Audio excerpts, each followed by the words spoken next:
Hi అండి. Street ఫుడ్‌గా దొరికే మోమోస్ అంటే చాలామంది లైక్ చేస్తూ ఉంటారు కదా! అందులో చాలా రకాలే ఉంటాయి. నాన్ వెజ్‌లో ఉంటాయి, ఇంకా వెజ్‌లో ఉంటాయి. అలాగే పన్నీర్ కూడా చేసుకోవచ్చు.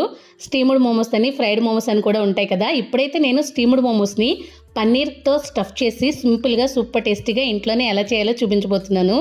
ఈ మోమోస్ కోసం ముందైతే పిండి కలుపుకోవాలి. దానికోసం ఒక బౌల్ తీసుకొని అందులోకి 1 కప్ వరకు మైదా, కొద్దిగా సాల్ట్, కొద్దిగా ఆయిల్, అలాగే కొద్దిగా పాలను కూడా యాడ్ చేసుకొని ఇప్పుడు ఒకసారి మిక్స్ చేసుకున్న తర్వాత మళ్ళీ కొద్దిగా వాటర్ని యాడ్ చేసుకుంటూ పిండి అనేది మరీ గట్టిగా అయిపోకుండా అలా అని మరీ లూజ్ అయిపోకుండా మైదా పిండిని చాలా సాఫ్ట్గా కలుపుకోవాలి.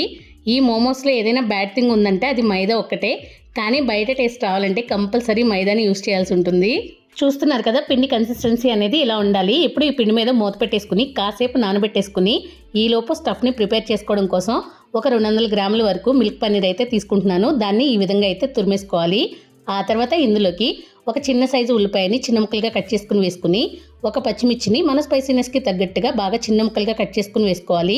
అలాగే కొద్దిగా వెల్లుల్లి ముక్కలు, అలాగే కొంచెంగా అల్లం ముక్కలను కూడా యాడ్ చేసుకోవాలి.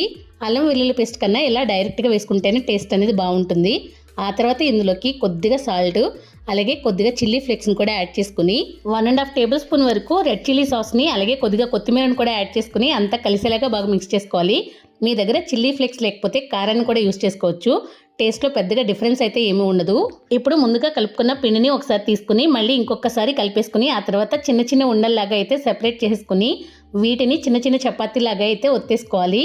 మనకి ఏంటంటే మైదా కంపల్సరీ అని వేసుకోవాల్సిందే, కానీ మీకు నచ్చితే గోధుమ పిండిని కూడా యాడ్ చేసుకోవచ్చు. కానీ కొద్దిగా డిఫరెన్స్ అయితే ఉంటుంది టేస్ట్ అనేది.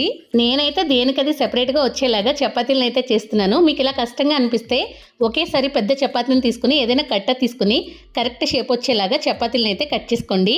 ఇలా అన్ని చపాతీలని చేసుకుని పెట్టుకుని పక్కన పెట్టుకున్న తర్వాత ఇప్పుడు ఒక్కొక్క చపాతీని తీసుకుని అందులోకి ఒక స్పూన్ ఫుల్ వరకు స్టఫ్ని అయితే తీసుకుని పెట్టేసుకోండి. ఆ తర్వాత ఇక్కడ చూపించిన విధంగా మోమోస్ని అయితే షేప్ చేసుకోవాలి. మరీ కష్టంగా ఏమనిపించదు. 1-2 సార్లు చేస్తే చాలా ఈజీగా వచ్చేస్తాయి. మోమోస్ని చాలా రకాల షేపుల్లో చేస్తారు, కానీ ఈ ప్రాసెస్ అయితే మాత్రం చాలా ఈజీగా ఉంటుంది. ఇలా అన్ని మోమోస్ని చేసుకుని పక్కన పెట్టుకున్న తర్వాత ఇప్పుడు స్టవ్ ఆన్ చేసి కడాయి పెట్టుకుని అందులోకి కొద్దిగా వాటర్ని వేసుకుని అందులో ఒక స్టాండ్ పెట్టి దానిపైన ఇడ్లీ రేక్ పెట్టుకుని అందులోకి ఒక్కొక్కటిగా మోమోస్ని పెట్టుకుని స్టీమ్ చేసుకోవాలి. నా దగ్గర అయితే మోమోస్కి సెపరేట్గా స్టీమ్ చేసుకోవడానికి లేదు కాబట్టి ఇలా చేస్తున్నాను. మీ దగ్గర స్టీమర్ ఉంటే కనుక దానిని యూజ్ చేసుకుంటే ఇంకా ఫాస్ట్గా అయిపోతాయి.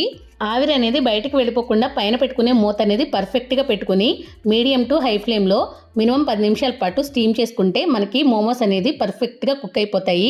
వీటిని ఫ్రై కూడా చేసుకోవచ్చు. చూస్తున్నారు కదా మన మోమోస్ అనేది ఎంత పర్ఫెక్ట్గా వచ్చాయో. వేడివేడిగా మోమోస్ చట్నీ ఇంకా మయోనీస్తో సర్వ్ చేసుకుంటే చాలా టేస్టీగా ఉంటాయి.